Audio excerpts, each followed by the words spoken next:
Hi hello అందరికీ ఎలా ఉన్నారు? Welcome back to our channel Mahalakshmi diaries. నేను మీ లక్ష్మిని ఇంకొక ఇంట్రెస్టింగ్ వీడియోతో మీ ముందరకు వచ్చేసాను.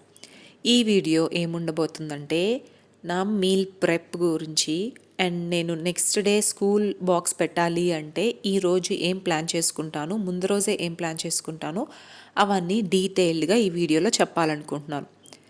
ముఖ్యంగా ఒక విషయం, ఎయిదర్ వర్కింగ్ మామ్స్ అయినా లేదంటే హౌస్ వైఫ్స్కైనా ముందరే మీల్ ప్రెప్ చేసి పెట్టుకుంటే ఆ బర్డెను, ఆ ఆలోచించుకోవడము, ఆ టెన్షన్, లాస్ట్ మినిట్ టెన్షన్స్ అన్నీ అస్సలు పడక్కర్లేదండి. ఇప్పుడు మనకున్న ఎక్విప్మెంట్స్కి, మనకుండే గ్యాడ్జెట్స్కి అవన్నీ యూస్ చేసుకోవచ్చు, వాటిలో తప్పేం లేదు. బట్ అతిగా కాకుండా వాటిల్ని చూసుకొని కరెక్ట్గా వాడుకుంటే మంచిదే మనకు కూడా.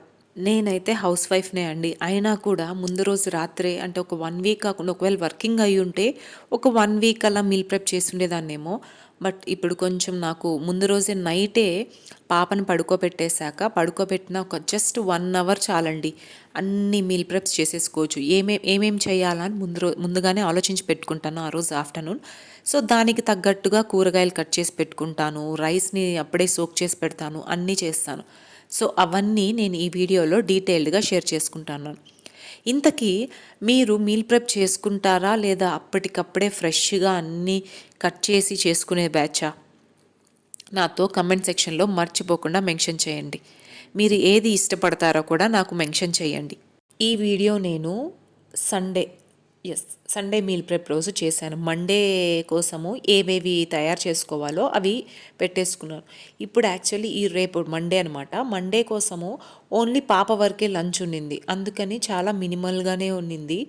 సో ఏమేం చేసుకున్నానంటే బీట్రూట్ రైస్ చేసుకుందాం అనుకున్నాను. దానికి నేను బీట్రూట్ని నేనైతే వెజిటేబుల్స్ అన్నిటినీ అండి మ్యాక్సిమం రన్నింగ్ వాటర్లో వాష్ చేస్తాను, ప్లస్ ఒక బౌల్లో వేసేసి సోక్ చేసి పెట్టేస్తాను. ఇంకా ఎక్కువ బాగా టైం ఉందంటే నేను కొంచెం బేకింగ్ సోడా అండ్ ఉప్పు వేసి కూడా సోక్ చేసి పెట్టేసి ఒక నిమ్మ చెక్క వేసేస్తాను. సో బాగా సోక్ అయిపోయినాక ఒక 5 మినిట్స్ అలా వదిలేశాక నా మిగతా పనులు చేసుకుంటాను కదా, ఆ పనులన్నీ చేసి అయిపోయాక వచ్చి కట్ చేసేసుకుంటాను అనమాట. సో ఆ రోజు బీట్రూట్ అంతా తురిమేశాను అండ్ అలసందలు నానబెట్టుకున్నాను. అవి విత్ బీట్రూట్ రైసే కాకుండా దాంట్లో కొంచెము అలసందలు కూడా వేద్దామని అనుకొని అది కూడా వేసాను అనమాట. పొద్దున్న రైస్కి కూడా నేను ముందు రోజు రాత్రే ఒక గ్లాస్ బియ్యం కూడా నానబెట్టేసుకొని పెట్టుకుంటాను.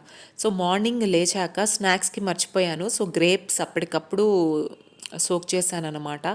గ్రేప్స్ మాత్రం మీరు మర్చిపోకుండా salt water and baking soda రెండిట్లో వేసి ఒక నిమ్మ చెక్క వేసి సోక్ చేసి ఒక అరగంట పాటు సోక్ చేసిన తర్వాతే, వాష్ చేసిన తర్వాతే యూస్ చేయండి. ఎందుకంటే గ్రేప్స్లో ఎక్కువ పెస్టిసైడ్స్ యూస్ చేస్తే కానీ మంచిగా ఉండదు కాబట్టి ఎక్కువ పెస్టిసైడ్స్ యూస్ చేస్తారు. అవి పోవడానికి మనకి బేకింగ్ సోడా, లెమన్, ఈ సాల్ట్ బాగా యూజ్ అవుతుందన్నమాట. సో మార్నింగ్ అవి వాష్ చేసేసి ఆ గ్రేప్స్ కట్ చేసేసి లోపల సీడ్స్ ఉన్నాయి, ఆ సీడ్స్ కూడా తీసి పెట్టేశాను అనమాట. ఇక మండే లంచ్ విషయానికి వస్తే గ్రేప్స్ వచ్చి స్నాక్స్గా పెట్టాను. బీట్రూట్ రైస్తో పాటు ఆ గుగ్గిల్ని కొంచెం స్మాష్ చేస్తాను అనమాట, కొంచెం టేస్ట్ బాగుంటుంది కదా అని. అండ్ క్యారెట్, కుకుంబర్ కంపల్సరీ పెడతాను. సో ఇది నేను ఈరోజు ఇచ్చిన లంచ్ బాక్స్ అండి. హోప్ మీకు ఈ వీడియో నచ్చిందనే అనుకుంటున్నాను. ఇది టోటల్గా నా పర్స్పెక్టివ్ మాత్రమే. నాకు ఇలా చేసుకుంటే ఈజీ అనిపిస్తుంది. సో అందుకని నేను మీతో అది షేర్ చేసుకున్నాను. ఒకవేళ మీకు ఇది నచ్చినా నచ్చకపోయినా, ఒకవేళ నచ్చితే యూజ్ అయితే మాత్రం తీసుకోండి. అంతే అండి, ఉంటా మరి, బాయ్.